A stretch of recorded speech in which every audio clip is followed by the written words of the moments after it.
오늘은 기도로 모든 사역을 준비하시는 예수님에 대해서 한번 생각해 보도록 하겠습니다. 여러분 거듭해서 말씀을 드리지만 예수님의 공생의 3대 사역, 구약 성경을 잘 풀어서 가르치는 사역을 하셨다고 그랬고, 예수 그리스도께서 이 땅 가운데 오심으로 인하여서 하나님의 나라가 임했다라는 사실을 전파하셨다고 그랬습니다. 그리고 모든 약한 자들, 그러니까 병자와 귀신 들린 자들을 치유하는 사역을 하셨다고 했습니다.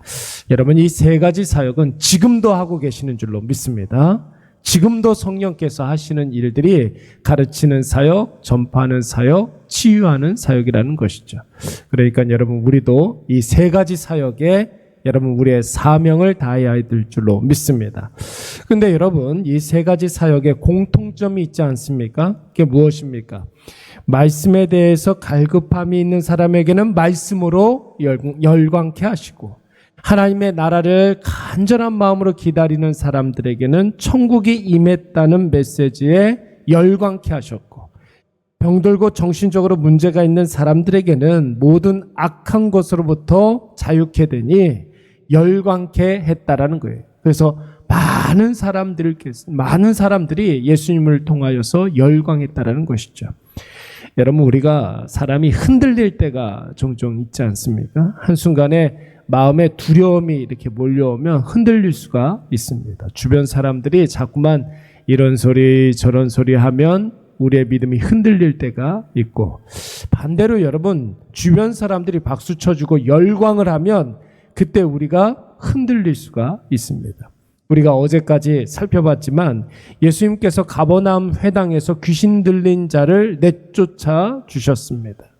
베드로의 장모를 고치시고 밤새도록 가버나움의 병자와 귀신 들린 자들을 치유하셨을 때 여러분, 수많은 병자들이 낫고 귀신 들린 자들이 치유케 되는 놀라운 역사가 일어나게 된 것이죠. 여러분, 이쯤 되면 예수님은 북부 갈릴리 지역의 초대박 스타가 된 것입니다. 여러분, 그런데 사람은 대중의 박수를 받으면 금방 달라집니다. 이거는 뭐 자기는 아니다 이렇게 이야기할지라도 여러분, 옆에 있는 사람들은 다 알아요. 많은 사람들에게 칭찬을 받고 뭔가가 잘 되고 사람들이 열광을 하고 이렇게 찬사를 보내고 박수 받으면 금방 사람은 달라지게 됩니다. 그래서 오버페이스가 할 수도 있고 상황을 오판하여서 실수할 때도 있습니다. 오히려 고난 중일 때보다 실패했을 때보다 대중의 주목을 받고 인기가 올라가고 칭찬을 받고 찬사가 이어지면 그때 더 큰 위기가 오기도 하는 것입니다. 왜냐하면 자그마한 그 성공을, 자그마한 그 성과를 사람들은 포기하지 못하기 때문에 그런 것입니다.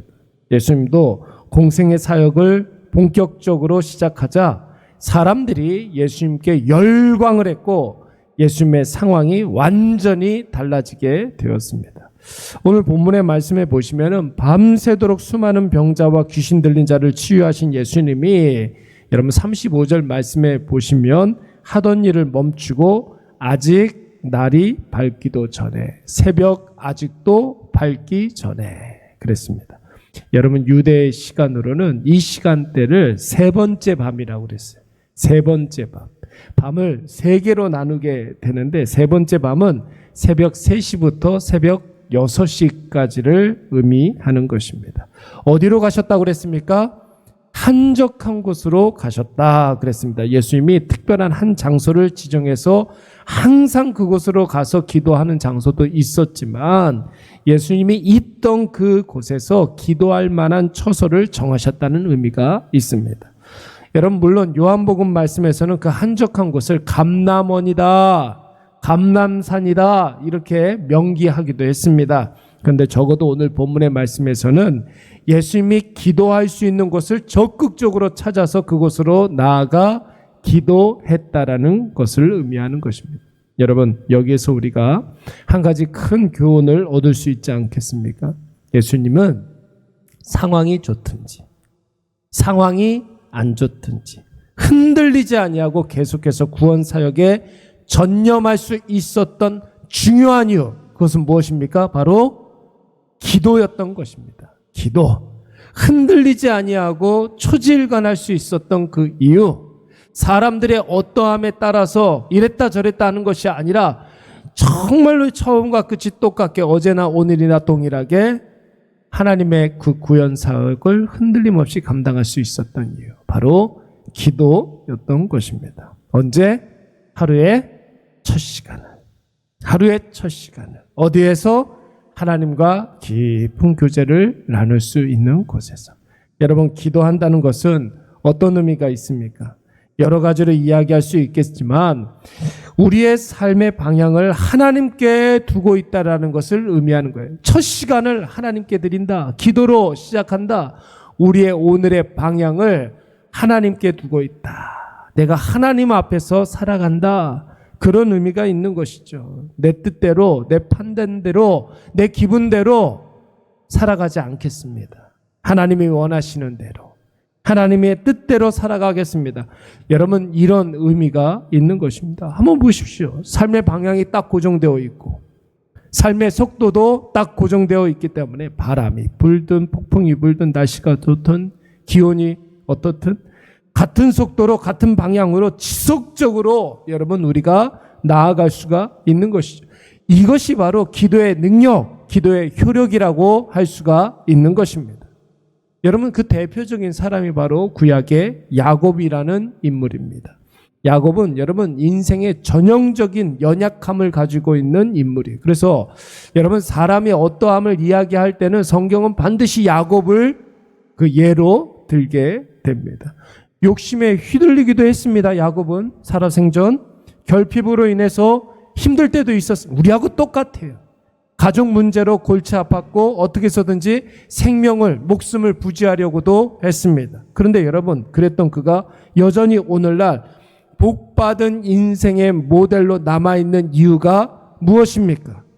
그의 인생의 결정적인 순간에 그가 홀로 있어 하나님과 깊은 교제를 나누고 하나님의 확신하고 선명한 뜻을 발견할 수 있었기 때문에 그런 것입니다.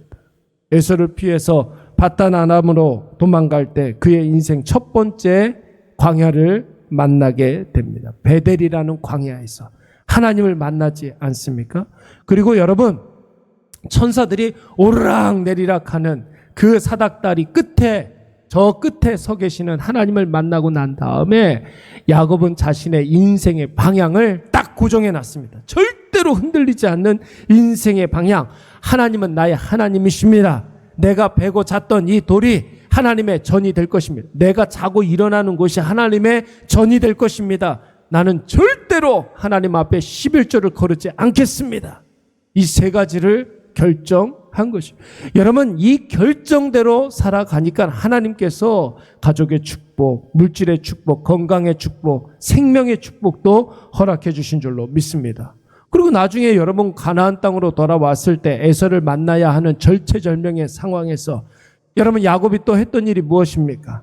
홀로 있어 야복 강가에서 하나님과 독대하여 밤새도록 씨름했던 사람, 기도했던 사람, 이 사람이 바로 야곱이었습니다. 주여 나에게 은혜를 베풀어 주시옵소서.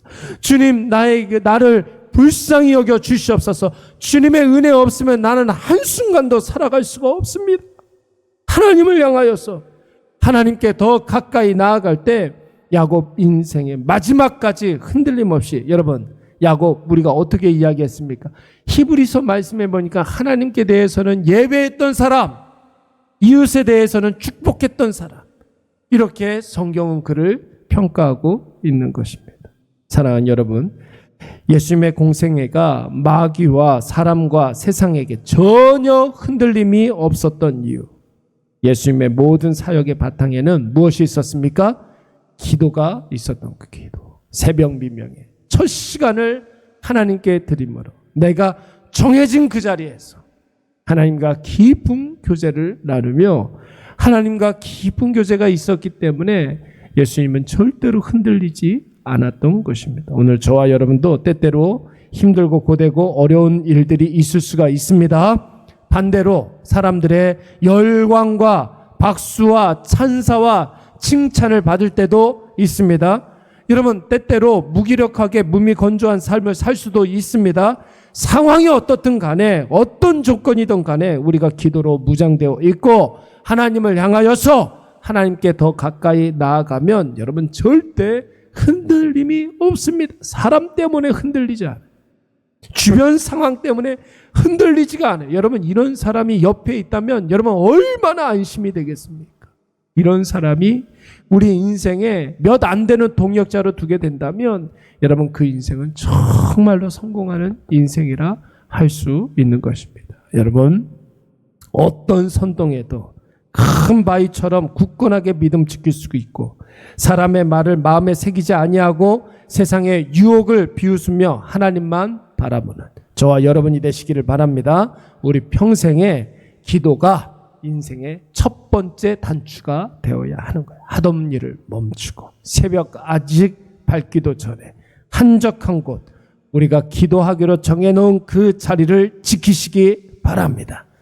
거기에서부터 하나님의 역사가 시작되는 줄로 믿습니다. 우리